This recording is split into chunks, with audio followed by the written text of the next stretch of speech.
Decían que él había enterrado el corazón junto con la esposa 5 años atrás, cuando la fiebre se llevó no solo a ella, sino también al niño que llevaba en el vientre. Decían que Miguel Torres nunca más sonrió, nunca más miró a una mujer, nunca más creyó que la vida pudiera ser otra cosa que trabajo, silencio y soledad. En las montañas de Minas Gerais, su finca era un santuario de dolor, tierra fértil donde nada florecía, excepto el recuerdo de todo lo que había perdido. Pero el destino a veces escribe historias que ni los muertos consiguen borrar, y en una noche de tormenta, 3 vidas destrozadas llegarían hasta su puerta, y lo que él haría por ellas dejaría a todos en shock, porque el amor verdadero no nace solo entre 2 corazones, sino que puede brotar de un gesto de compasión que salva almas enteras del abismo. Antes de comenzar, quería pedirles que se suscriban al canal, porque el 99% de ustedes aún no están suscritos. Den su like y comenten aquí abajo desde qué ciudad están escuchando esta historia. Ahora respiren profundo, porque lo que van a oír les va a tocar el corazón de un modo que no van a olvidar. La lluvia caía como clavos sobre el tejado de zinc de la casa grande. Miguel estaba solo en la cocina, como siempre, calentando café que no sabía a nada, cuando oyó los gritos. Eran voces femeninas, desesperadas, cortando la noche como cuchillas. Corrió hasta la veranda, descalzo, y vio el camión volcado en el camino de Mindos, tierra, a menos de 100 metros de la puerta. El fuego empezaba a lamer la carrocería, humo negro subía en espirales contra el cielo oscuro. Miguel no pensó, corrió. Sus pies se hundían en el barro, el viento arrojaba la lluvia contra su rostro, pero corrió como no corría hacía años. Cuando llegó cerca, vio que la cabina estaba vacía. El conductor había huido, pero en la caja, encerradas dentro de una jaula improvisada de madera y alambre de púas, 3 mujeres jóvenes se debatían, gritando por auxilio. Sus ojos estaban muy abiertos por el terror. El fuego ya alcanzaba la parte trasera del camión. Miguel agarró una barra de hierro que había caído en el camino y empezó a arrancar las tablas. Sus manos sangraban, los clavos rasgaban su piel, pero no paró. Una de las mujeres, la mayor, tal vez de 25 años, gritaba instrucciones a las otras 2, más jóvenes, adolescentes aún. Ella empujaba la reja desde dentro mientras Miguel tiraba desde fuera. La madera cedió. Una por una, salieron tropezando, llorando, aferrándose unas a otras. El camión explotó cuando ya estaban a 30 metros de distancia. El calor de la explosión las arrojó al suelo. Miguel las cubrió con su propio cuerpo, protegiéndolas de los escombros que volaban como meteoros. Después, en el silencio que siguió al estruendo, las ayudó a levantarse. Ellas temblaban, no solo de frío, sino de algo mucho más profundo. Miguel reconocía aquel temblor. Era el temblor de quien había mirado a la muerte de cerca y casi se había dejado llevar. Sin decir nada, las condujo hasta la casa. Ellas lo siguieron como sombras, silenciosas, abrazadas unas a otras. Cuando entraron en la sala, la luz amarilla de la lámpara reveló sus rostros. Estaban heridas. Arañazos en los brazos, cortes en los labios, hematomas empezando a oscurecerse en la piel. Sus ojos eran pozos de miedo. Miguel encendió más lámparas, trajo mantas, preparó té caliente. Ellas se sentaron juntas en el sofá viejo, aún temblando, aún en silencio. Fue la mayor quien finalmente habló. Su nombre era Elena. Las otras 2 eran Clara, de 17 años, e Isabel, de apenas 15. Habían sido secuestradas en ciudades diferentes, traídas para ser vendidas. Elena fue capturada en Belo Horizonte, donde trabajaba como camarera. Clara fue llevada de una terminal de autobuses en el interior. Isabel, arrancada de la puerta de casa, en plena luz del día, mientras la madre estaba en el mercado. El camión las llevaba a la frontera, a un destino que ninguna quería imaginar. Miguel escuchó todo en silencio. Algo dentro de él, que estaba muerto hacía 5 años, empezó a moverse. No era solo compasión, era rabia, una rabia fría, profunda, dirigida a los hombres que hacían eso, a los que trataban vidas como mercancía. Él había perdido todo lo que amaba a la muerte natural, inevitable. Pero aquellas 3, delante de él, habían sido arrancadas de la vida por elección humana, por avaricia, por maldad.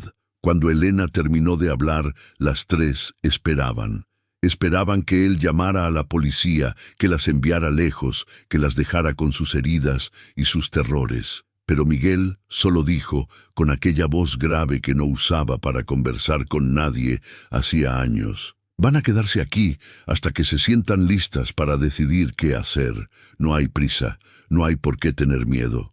Aquella primera noche durmieron juntas en el cuarto de huéspedes, con la puerta cerrada por dentro.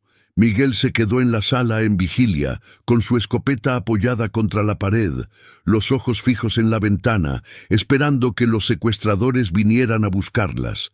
Pero nadie vino. La tormenta lavó el camino, borró rastros, enterró secretos. Cuando el sol nació sobre las montañas, tiñendo el cielo de dorado y rosa, Miguel aún estaba despierto, y del cuarto de las 3, ningún sonido había salido más que sollozos ahogados y susurros de consuelo. Los primeros días fueron de silencio y miedo. Las 3 se movían por la casa como espectros, siempre juntas, siempre con los ojos bajos. Miguel respetaba la distancia, dejaba comida lista en la cocina y se alejaba. Trabajaba en la siembra durante el día, volvía al atardecer, se bañaba en el embalse, entraba en casa solo cuando sabía que ellas ya estaban recogidas. Entendía que su presencia masculina, grande, podía ser aterradora. Ellas necesitaban tiempo. Fue Helena quien empezó a romper el hielo. La tercera mañana lo encontró en la veranda tomando café y preguntó si podía ayudar en las tareas de la casa. Miguel asintió. Al día siguiente, Clara apareció para ayudar también. Y entonces Isabel, la más joven, la más asustada, empezó a salir del cuarto. Poco a poco la casa empezó a tener vida nuevamente. El olor a pan horneándose, el sonido de risas tímidas, el movimiento de cortinas siendo abiertas, dejando entrar el sol. Miguel observaba todo de lejos, sin entrometerse, pero algo en él estaba cambiando. La finca, que por 5 años había sido un túmulo, estaba empezando a parecer un hogar otra vez. Las plantas en el jardín, que no cuidaba desde la muerte de la esposa, empezaron a ser regadas por manos que no eran las suyas. La huerta abandonada empezó a ser limpiada y replantada. Y por la noche, cuando se sentaba en la veranda para fumar su cigarrillo solitario, oía conversaciones y risas viniendo de la cocina. Era un sonido que había olvidado. El sonido de vidas siendo vividas. Pasaron 2 semanas. Elena vino a hablar con él una tarde mientras reparaba la cerca del pastizal. Preguntó si no le parecía extraño que ellas aún estuvieran allí, si no quería que se fueran. Miguel detuvo lo que estaba haciendo. La miró con aquellos ojos cansados y dijo algo que ella nunca olvidaría. Las arrancaron de todo lo que conocían. Las arrojaron en un camión como animales. Casi mueren quemadas. ¿Por qué iba a arrancarlas de aquí también? Quédense el tiempo que necesiten. Esta casa es demasiado grande para un hombre solo. Elena sintió que las lágrimas llenaban sus ojos. Había desistido de creer que hombres buenos existían. Después de todo lo que había visto, todo lo que había sufrido, había construido un muro alrededor del corazón. Pero allí estaba uno, delante de ella. Un hombre que no pedía nada, que no esperaba nada, que solo ofrecía refugio porque era lo correcto. Aquella noche, por primera vez, las 4 personas se sentaron juntas a la mesa para cenar. Fue extraño al principio, nadie sabía qué decir. Pero entonces Isabel, la más joven, Hizo una pregunta simple sobre la finca, y Miguel empezó a hablar. Habló sobre la tierra, sobre los ciclos de la siembra, sobre los animales. Y mientras hablaba, su voz fue perdiendo aquella rigidez, aquel tono de hombre que había olvidado cómo conversar. Elena lo observaba y percibía que él también estaba curando, que tal vez, salvándolas, estuviera salvándose a sí mismo también. Las semanas se transformaron en un mes, y luego en 2. Elena, Clara e Isabel no solo se quedaron, empezaron a pertenecer. Elena asumió la cocina y la administración de la casa. Clara cuidaba los animales, especialmente las gallinas y los cerdos, con un cariño que sorprendió a todos. E Isabel, la niña que apenas hablaba al principio, descubrió que tenía talento para las plantas. El jardín, bajo sus cuidados, explotó en colores: rosas, girasoles, jazmines. La finca se estaba transformando. Miguel también cambiaba, hablaba más, sonreía de vez en cuando, y empezó a enseñar. Enseñó a Elena a reparar el motor del tractor, enseñó a Clara a herrar un caballo, enseñó a Isabel a identificar las hierbas medicinales que crecían en el monte. Las trataba como hijas, pero también como iguales. Cada una tenía valor, tenía voz, tenía elección. Eso era algo que nunca habían experimentado antes. Fue en una tarde de domingo, cuando todos estaban reunidos bajo el mango del patio, que Elena finalmente tuvo coraje de preguntar sobre la esposa de Miguel. Él quedó en silencio por un largo momento, mirando el horizonte, y luego contó sobre Ana, sobre cómo se conocieron, sobre el amor que tuvieron, sobre el embarazo, sobre la fiebre que se la llevó. Contó sobre cómo había cerrado el corazón. Había decidido que nunca más sentiría nada, porque sentir duele demasiado. Clara, que estaba sentada a su lado, puso la mano sobre la de él. Fue un gesto simple, pero poderoso. Isabel empezó a llorar, y Elena dijo con voz embargada: «Perdiste todo y aún encontraste fuerzas para salvarnos. Ana estaría orgullosa de ti». Aquella noche, algo se solidificó entre ellos. No era más solo gratitud, era familia, una familia extraña, improbable, nacida de la tragedia y la bondad. Pero era familia de todos modos, y por primera vez en mucho tiempo, ninguno se sintió solo. Pero la paz que estaban construyendo estaba a punto de ser probada, porque el mundo afuera no las había olvidado, y los hombres que las habían secuestrado no eran del tipo que desiste fácilmente. La tormenta que se acercaba sería la mayor prueba de que el amor y el coraje pueden enfrentar. La primera amenaza llegó en una mañana de cielo claro. Miguel estaba en el corral cuando vio el auto subir por el camino de tierra. Era un vehículo caro, fuera de lugar en aquel escenario rural. Sintió que el instinto le gritaba peligro. Guardó a las 3 dentro de la casa, cerró las puertas con llave y fue a esperar a los visitantes con la escopeta escondida detrás de la columna de la veranda. 2 hombres bajaron del auto, trajes negros, gafas oscuras, expresiones frías. El más alto, de cabello gris, fue directo al grano. Estaban buscando a 3 mujeres. Tenían información de que podrían estar allí. Querían solo llevarlas de vuelta a sus familias. Mentiras obvias, dichas con sonrisas falsas. Miguel los miró con aquella mirada que había aprendido trabajando la tierra, firme, inmóvil como piedra. Dijo que no había visto a nadie, que vivía solo, que no sabía de qué estaban hablando. Los hombres intercambiaron miradas. El más joven dio un paso adelante, intentando intimidar. Dijo que sería mejor para Miguel cooperar, que no les gustaban los obstáculos. Fue cuando Miguel levantó la escopeta. No apuntó directamente, solo la mantuvo visible, apoyada contra el hombro, con el cañón apuntando al cielo. Su voz salió baja, pero cada palabra pesaba como plomo. «Esta es mi tierra. Ustedes no son bienvenidos aquí. Les sugiero que vuelvan de donde vinieron». Los hombres retrocedieron. No había miedo en Miguel, y lo percibieron. Era del tipo de hombre que mataría para proteger lo suyo, y en aquel momento aquellas 3 mujeres eran suyas, eran su familia. Los hombres volvieron al auto, pero antes de partir, el mayor gritó una amenaza. «Esto no ha terminado, volveremos».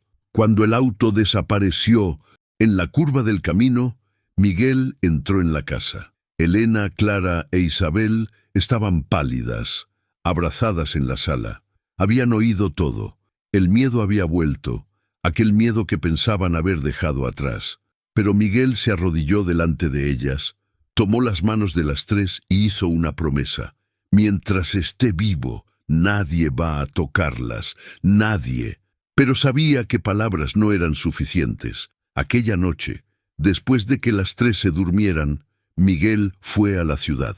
Buscó al delegado, un hombre que conocía desde niño. Contó todo, sobre el accidente, sobre el rescate, sobre las amenazas. El delegado lo oyó con seriedad creciente. Dijo que abriría una investigación, que buscaría a los secuestradores. Pero también dijo la verdad que Miguel ya sabía. Esas cosas llevaban tiempo, y tiempo era algo que tal vez no tuvieran. Miguel volvió a la finca al amanecer. Encontró a Elena despierta en la cocina, preparando café. Tenía ojeras profundas. No había dormido.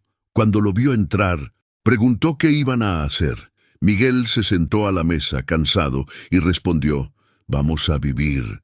Vamos a seguir cuidando esta tierra, esta casa, unos de otros. No vamos a dejar que el miedo decida por nosotros». Era más fácil decirlo que hacerlo.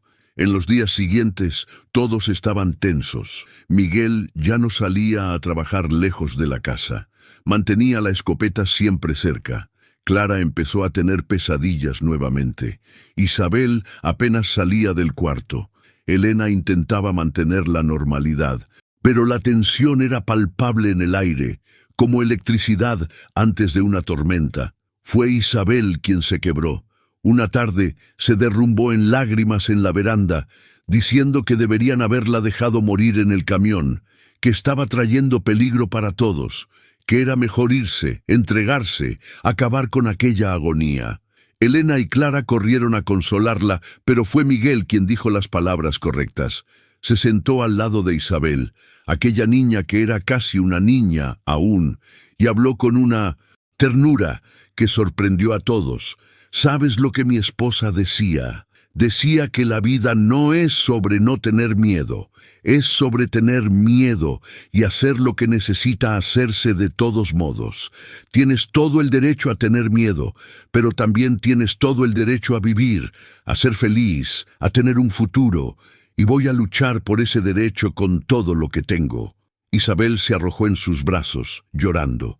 Y Miguel, que no abrazaba a nadie hacía 5 años, sostuvo a aquella niña como si fuera su propia hija. Clara y Elena se unieron al abrazo, y allí, en aquel momento, se volvieron indestructibles, porque el amor verdadero no es solo entre un hombre y una mujer, es entre almas que eligen protegerse, fortalecerse, salvarse. Los días pasaron sin nuevos incidentes. La tensión empezó a disminuir. Volvieron a la rutina, pero ahora con una vigilancia constante. Miguel instaló alarmas improvisadas alrededor de la propiedad. Elena aprendió a disparar. Clara mantenía un machete siempre cerca cuando cuidaba a los animales. Isabel empezó a entrenar con un palo de béisbol que Miguel encontró en el corral. Se estaban preparando para una guerra que esperaban nunca tener que librar. Pero la guerra vino. En una noche sin luna, 3 semanas después de la primera visita, los hombres volvieron. Esta vez eran más. 5, tal vez 6. Miguel los vio acercarse por el camino, con faros apagados, intentando ser sigilosos. Despertó a las 3. Les ordenó que se encerraran en el cuarto secreto que había construido debajo de la despensa, y se posicionó en la veranda. Cuando los hombres llegaron a la puerta, él ya estaba esperando, con la escopeta en las manos, 2 pistolas en el cinturón, una expresión que no dejaba dudas sobre sus intenciones. Gritó que pararan allí, gritó que la policía ya estaba en camino, una mentira que esperaba que creyeran. Pero los hombres continuaron avanzando. Lo que sucedió a continuación fue rápido y brutal. Miguel disparó al aire. Una advertencia. Los hombres sacaron armas. Miguel se agachó detrás de la columna de piedra de la veranda cuando los tiros empezaron a volar. Él respondió, apuntando a las piernas, a los neumáticos de los autos. No quería matar a nadie, pero estaba preparado para hacer lo necesario. El intercambio de tiros duró solo algunos minutos, pero pareció una eternidad. Miguel acertó a 2 de ellos. Uno cayó gritando, sosteniendo el muslo. Otro soltó el arma, sosteniendo el hombro. Los otros empezaron a retroceder. Fue cuando oyeron las sirenas. Esta vez no era mentira. El delegado, cumpliendo su palabra, había puesto hombres de vigilancia en la región. Habían oído los tiros y venían a toda velocidad. Los secuestradores huyeron, dejando a los heridos atrás. La policía los capturó antes de que pudieran salir del camino. Miguel bajó el arma, con las manos temblando, el corazón latiendo como un tambor de guerra. Había cruzado una línea. Había usado violencia para proteger lo que amaba, y descubrió que no se arrepentía. Cuando la policía garantizó que estaba seguro, fue a buscar a las 3. Salieron del escondite llorando, temblando, pero vivas, vivas. Las abrazó una por una y repitió, «Se acabó, todo se acabó ahora». Pero sabía que no estaba. No completamente, porque el trauma no desaparece con la prisión de los villanos. El miedo no se evapora con la llegada de la policía. La cura es un proceso largo, doloroso, hecho de pequeños pasos y muchas caídas. Y todos tenían un largo camino por delante. Los meses que siguieron fueron de reconstrucción. Los secuestradores fueron juzgados y condenados. La banda fue desmantelada. Elena, Clara e Isabel finalmente sintieron que podían respirar sin mirar atrás. Pero las cicatrices permanecían, invisibles pero profundas. Elena empezó a tener ataques de pánico. Venían de la nada, dejándola sin aire, con el corazón acelerado, la visión borrosa. Miguel aprendió a reconocer las señales, a sostenerla, a respirar junto con ella hasta que pasara. Clara desarrolló insomnio severo, pasaba noches en vela, caminando por la casa, verificando puertas y ventanas. Miguel empezó a quedarse despierto con ella, haciendo compañía en silencio, sin juicios. Isabel tuvo que lidiar con la culpa de haber sido arrancada de casa, de haber dejado a la madre preocupada. Miguel la ayudó a hacer contacto, a explicar, a reconstruir aquel puente. Poco a poco, cada una fue encontrando su camino de envuelta a la vida. Elena decidió que quería estudiar Derecho para ayudar a otras mujeres en situaciones parecidas. Miguel la inscribió en una facultad en la ciudad, pagó las mensualidades sin dudar. Clara descubrió que tenía talento para veterinaria y empezó un curso técnico. Isabel, la más joven, volvió a estudiar y descubrió amor por la literatura, por la escritura, por el acto de transformar dolor en arte. La finca prosperaba.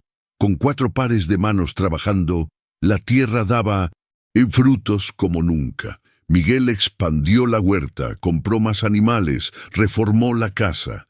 Pero lo más importante no era la prosperidad material, era la prosperidad del espíritu. Era el hecho de que aquella casa, que había sido un mausoleo de recuerdos tristes, ahora era un santuario de esperanza. Fue en un domingo de primavera, exactamente 1 año después del rescate, que Elena finalmente tuvo coraje de decir lo que sentía.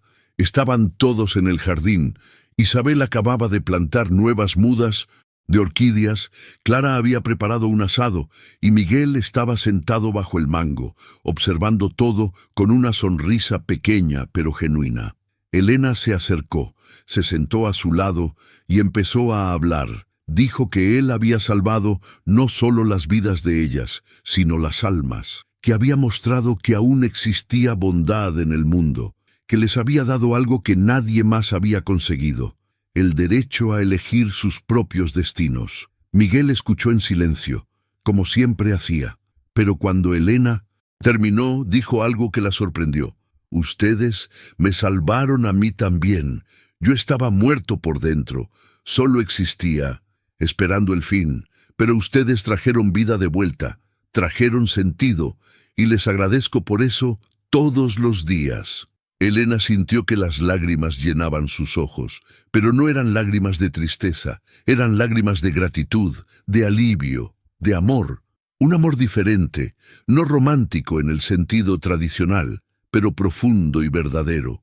El amor de almas que se salvaron, mutuamente del abismo. Aquella noche, por primera vez en mucho tiempo, todos durmieron en paz. No había más pesadillas, no había más miedo. Solo el sonido del viento en los árboles, el canto de los grillos y la certeza de que, no importa lo que trajera el mañana, lo enfrentarían juntos. Pero el destino, como siempre, guardaba sorpresas, y la mayor de ellas estaba a punto de llegar, traída por el viento de las montañas, como un último regalo de una vida que finalmente había aprendido a ser generosa. 2 años habían pasado desde aquella noche de tormenta. La finca ahora era conocida en la región no solo por la calidad de los productos, sino por la historia que cargaba. Las personas hablaban, en tonos de admiración y curiosidad, sobre el granjero solitario que había salvado a 3 mujeres y transformado su tierra en un refugio. Algunos venían de lejos, solo para ver, para conocer, para aprender. Miguel nunca gustó de la atención. Era un hombre simple, que hacía lo que consideraba correcto sin esperar reconocimiento. Pero Elena, siempre la más práctica, vio una oportunidad. Propuso transformar una parte de la finca en un centro de acogida para mujeres en situación de vulnerabilidad. Un lugar donde otras pudieran encontrar el mismo refugio que ellas habían encontrado. La idea creció. Con la ayuda del delegado, de organizaciones locales y de donaciones de la comunidad, el proyecto salió del papel. Reformaron el corral antiguo, transformándolo en pequeños apartamentos. Crearon una huerta comunitaria, un taller de artesanía, un espacio de terapia. En 6 meses, el centro de acogida Ana Torres estaba funcionando. Miguel había insistido en el nombre, en homenaje a la esposa, y finalmente sentía que le había dado un legado que la honraba. Las primeras mujeres llegaron tímidas, asustadas, cargando historias de dolor parecidas a las de Elena, Clara e Isabel. Pero encontraron no solo refugio, sino familia. Elena se convirtió en la coordinadora, usando todo lo que había aprendido en la facultad. Clara cuidaba la parte agrícola, enseñando a las recién llegadas a plantar, a cosechar, a reconectarse con la tierra. Isabel, ahora con 19 años y estudiando periodismo, documentaba todo, escribía las historias, daba voz a las mujeres que habían sido silenciadas. ¿Y Miguel? Miguel seguía siendo Miguel. Trabajaba de sol a sol, reparaba lo que se rompía, ofrecía abrazos cuando era necesario y silencio cuando era apropiado. Pero había algo nuevo en él, una ligereza, como si, finalmente, el peso que cargaba hacía tanto tiempo hubiera sido distribuido entre hombros amigos. Fue en una tarde de otoño que ella apareció. Su nombre era Julia, tenía 42 años y acababa de escapar de un matrimonio violento que duró 20.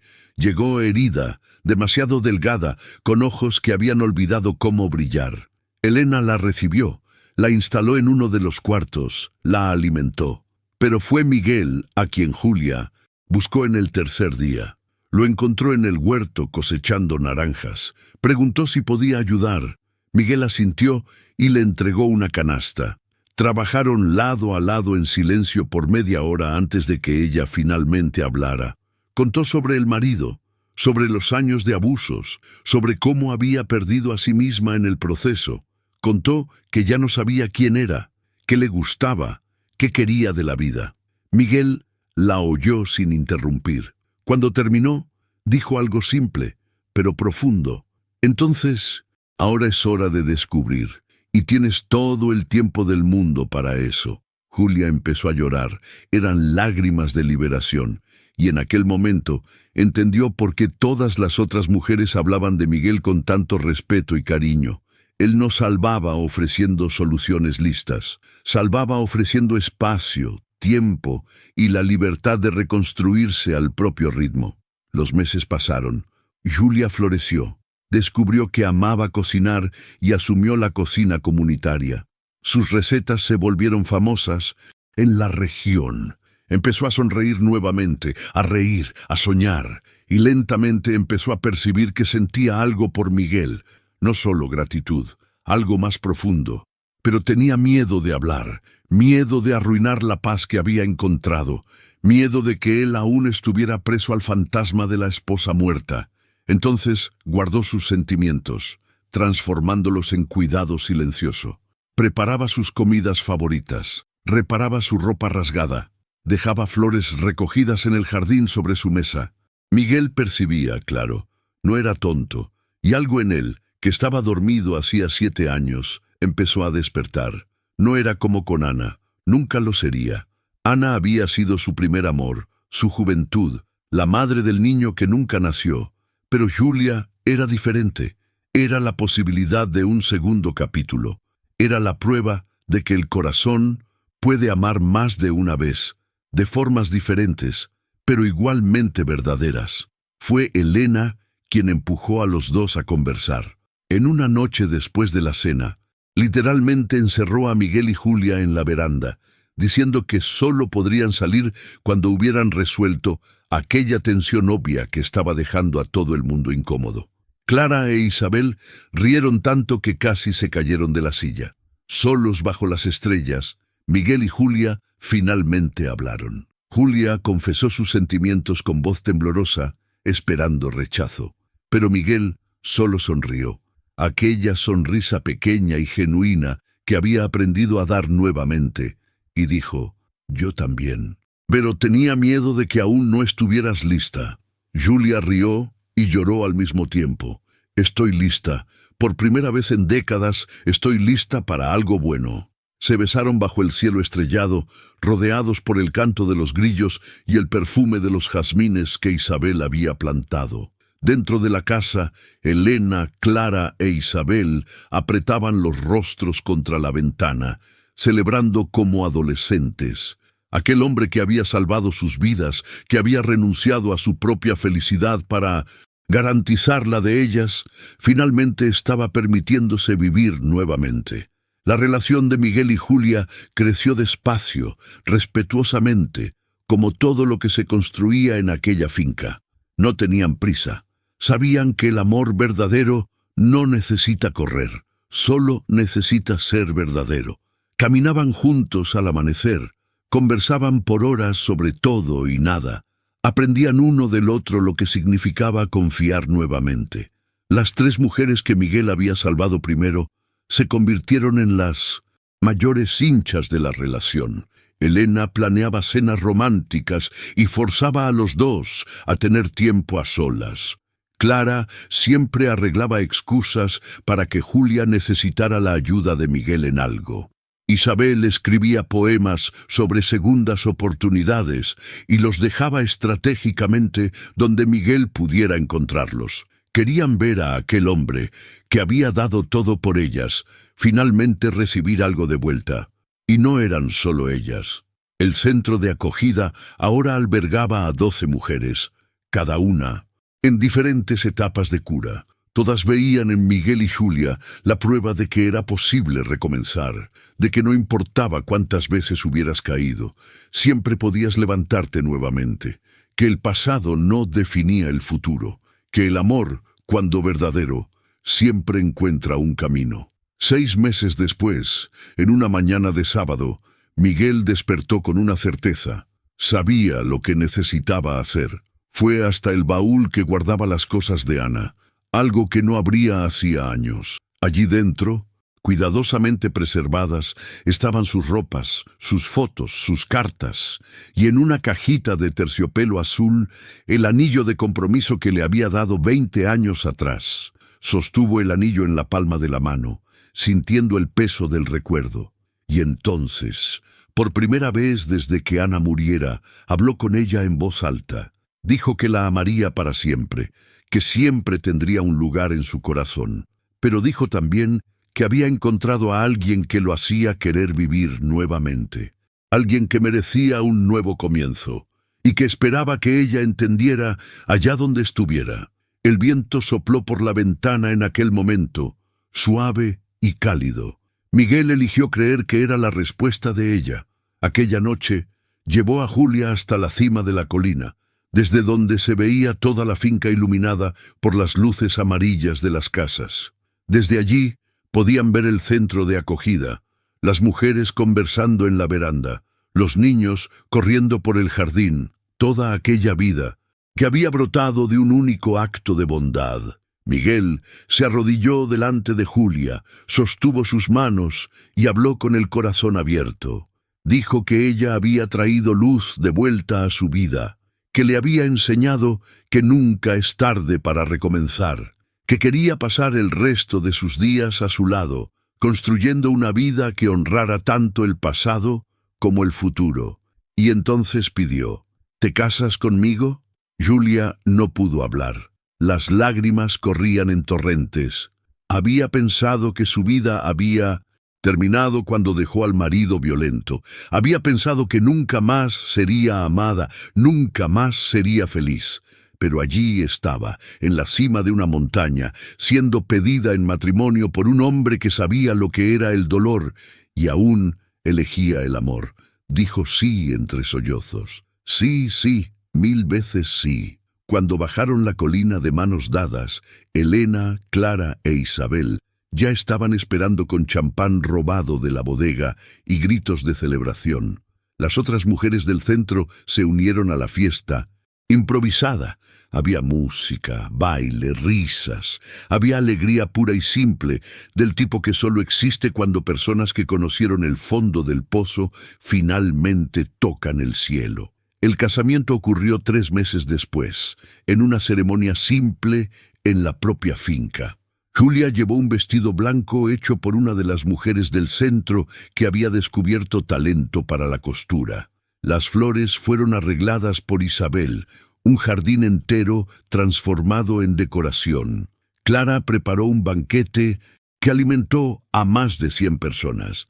Y Elena fue la maestra de ceremonias, conduciendo todo con la eficiencia y el cariño que la caracterizaban.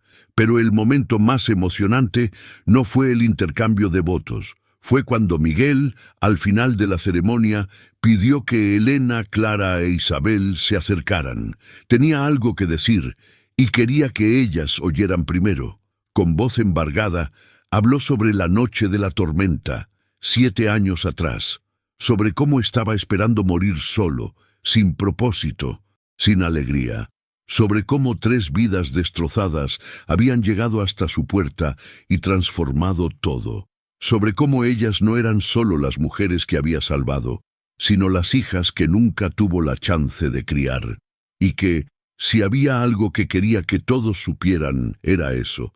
Ellas eran su familia, ellas eran su legado, ellas eran la prueba de que la vida siempre ofrece segundas oportunidades cuando eres valiente lo suficiente para aceptarlas. Elena, Clara e Isabel lloraban sin ningún pudor.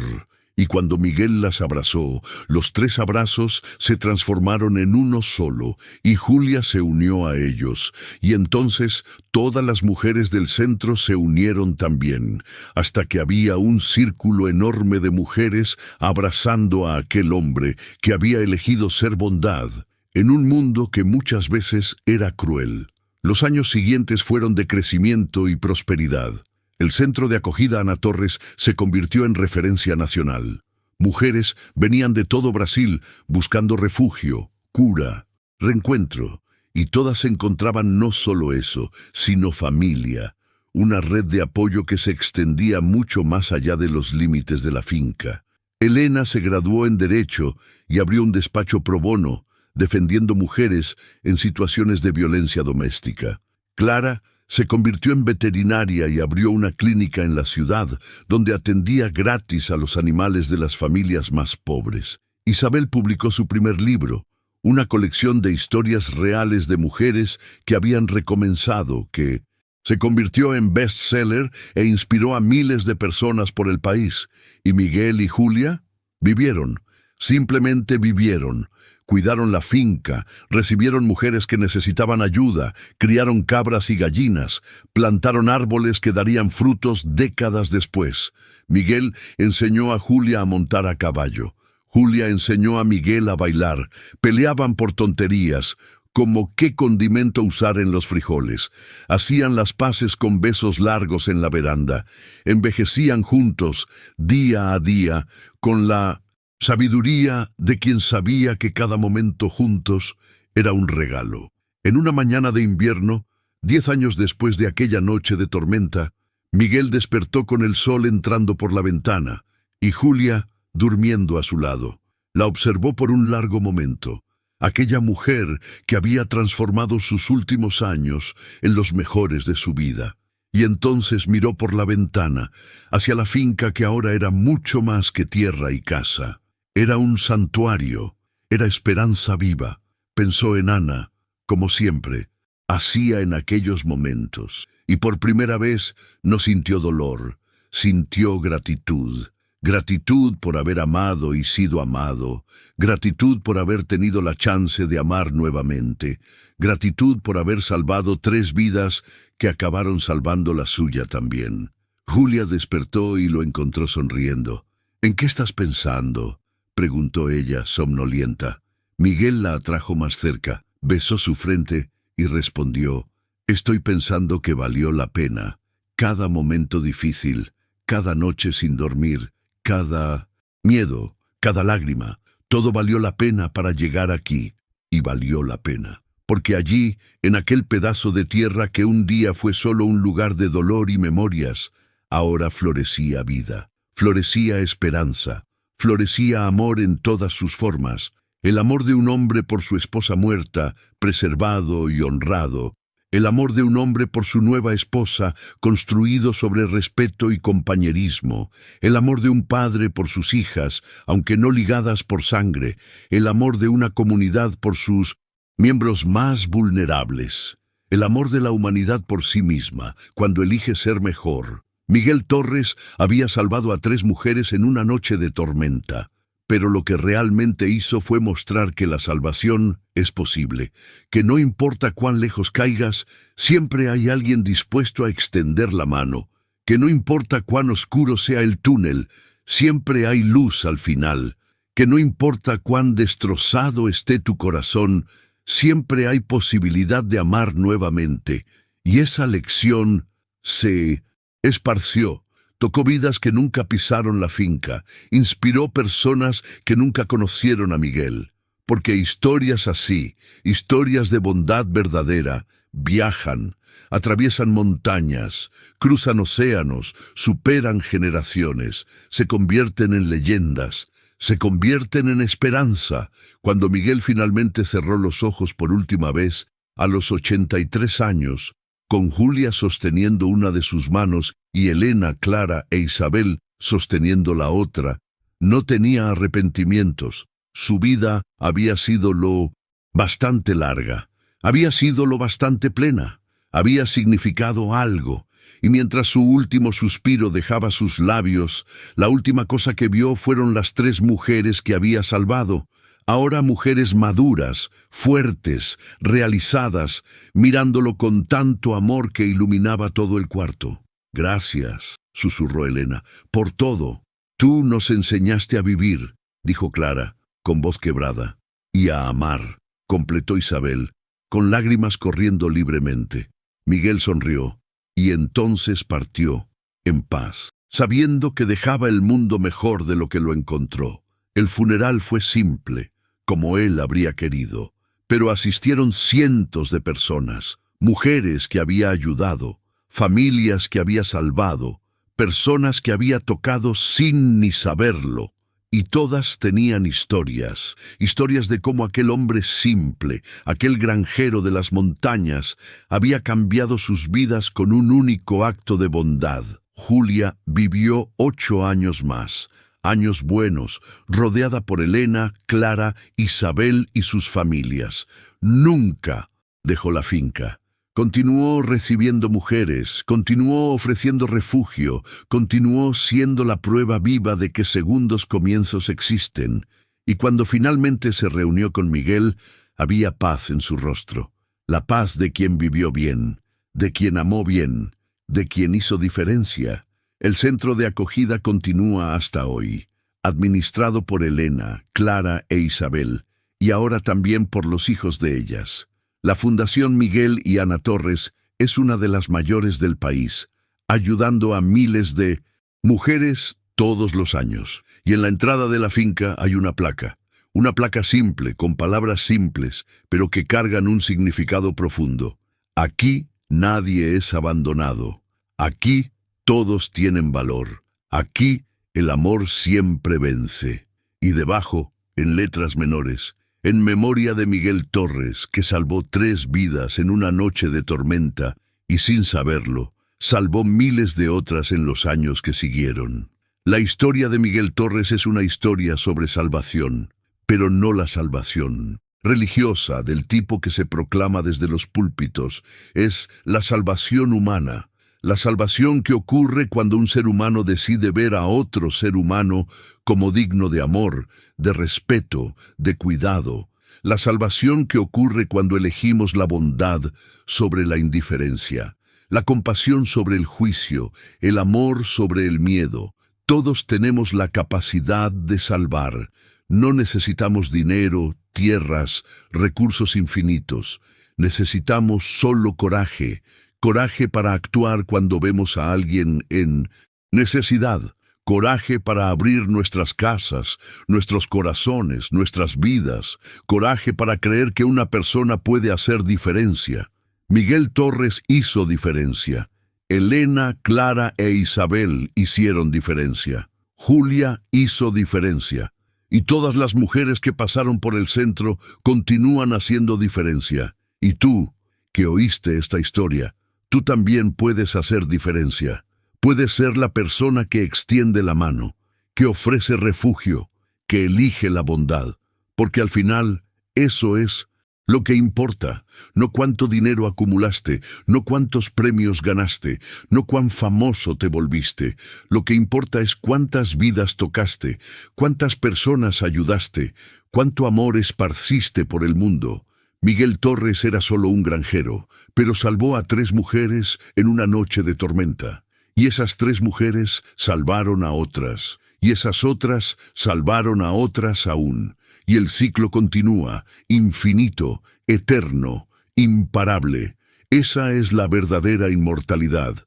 No estar vivo, sino vivir a través del impacto que dejas, a través de las vidas que tocas, a través del amor que esparces. Miguel Torres está muerto hace años, pero aún está vivo. Vive en cada mujer que encuentra refugio en el centro. Vive en cada niño que crece rodeado de amor. Vive en cada persona que oye esta historia y decide ser mejor. Y así, la historia continúa. No con un fin, porque historias así nunca terminan. Solo se transforman, se expanden, se perpetúan. Cada generación añade un nuevo capítulo. Cada persona que elige la bondad añade un nuevo verso. Y juntos escribimos una historia que es mayor que cualquiera de nosotros. La historia de la humanidad no desistiendo de sí misma. La historia del amor venciendo, siempre, al final. Entonces, la próxima vez que veas a alguien en necesidad, recuerda a Miguel Torres. Recuerda que un único acto puede cambiar todo. Recuerda que tienes el poder de salvar. Y entonces hazlo. Extiende la mano. Ofrece ayuda. Elige el amor. Porque lo que Miguel hizo aquella noche de tormenta no fue extraordinario, fue simple, fue humano, fue lo que todos deberíamos hacer, y si todos lo hiciéramos, si todos eligiéramos salvar en vez de ignorar, el mundo sería un lugar muy diferente. Sería el mundo que Miguel soñó, el mundo que Elena, Clara e Isabel están construyendo, el mundo que aún puede ser. Esta es la historia, pero no termina aquí.